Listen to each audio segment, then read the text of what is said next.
उत्तर प्रदेश के एक छोटे से कस्बे के बाहर एक पुराना श्मशान था। लोग कहते थे कि वहां रात में चुड़ैल दिखाई देती है। कई लोगों ने दावा किया था कि उन्होंने शेर शायद देखा है। गांव में डर का माहौल था। इसी बीच कस्बे में एक तांत्रिक आया। उसका नाम भैरवनाथ था। वह कहता था कि वह आत्माओं को वश में कर सकता है। लोग डर के मारे उसके पास जाने लगे। वह बड़ी बड़ी बातें करता और मोटी रकम लेता। कुछ ही दिनों में अफवाह फैल गई कि श्मशान की चुड़ैल बहुत खतरनाक है। लोगों ने रात में घर से निकलना बंद कर दिया। लेकिन थाना प्रभारी इंस्पेक्टर विक्रम को ये सब बातें अजीब लगी। वह अंधविश्वास में विश्वास नहीं करता था। उसने तय किया कि सच पता लगाएगा। एक रात वह दो सिपाहियों के साथ शमशान की ओर निकला। चारों तरफ सन्नाटा था। हवा में ठंडक थी। अचानक उन्हें दूर सफेद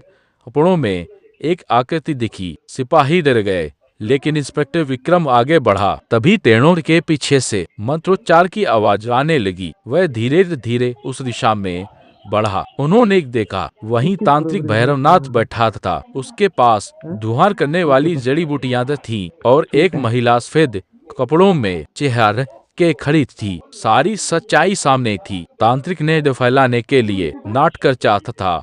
वह महिला उसकी साथी थी जो चुड़ैल बनकर लोगों को डराती थी। लोग डर कर तो तांत्रिक के पास जाते और वह उनसे पैसे ऐंठता। इंस्पेक्टर विक्रम ने तुरंत दोनों को पकड़ लिया। तांत्रिक भागने की कोशिश करने लगा, लेकिन सिपाहियों ने उसे पकड़ लिया। अगले दिन पूरे कस्बे में खबर फैल गई। लोग हैरान रहे। जिन्होंने चुड़ैल देखी थी उन्हें समझा कि वह एक चाल थी। पुलिस ने तांत्रिक के खिलाफ धोखाधड़ी का मामला दर्ज किया। उसकी सच्चाई सबके सामने आई। इंस्पेक्टर विक्रम ने लोगों से कहा, डर और अंधविश्वास का फायदा हमेशा गलत लोग उठाते हैं। उस दिन के बाद श्मशान में कोई चुड़ैल नहीं दिखी। लोगों का डर खत्म हो गया। गांव में फिर से शांति लौट आई और सबको एक सबक मिला। हर रहस्यमयी घटना के पीछे जरूरी नहीं कोई भूत हो। कभी कभी सच्चाई हमारी सोच से भी ज्यादा साधारण होती है। एक छोटे से गांव के बाहर एक पुरानी हवेली थी। लोग कहते थे कि वहां एक चुड़ैल रहती है।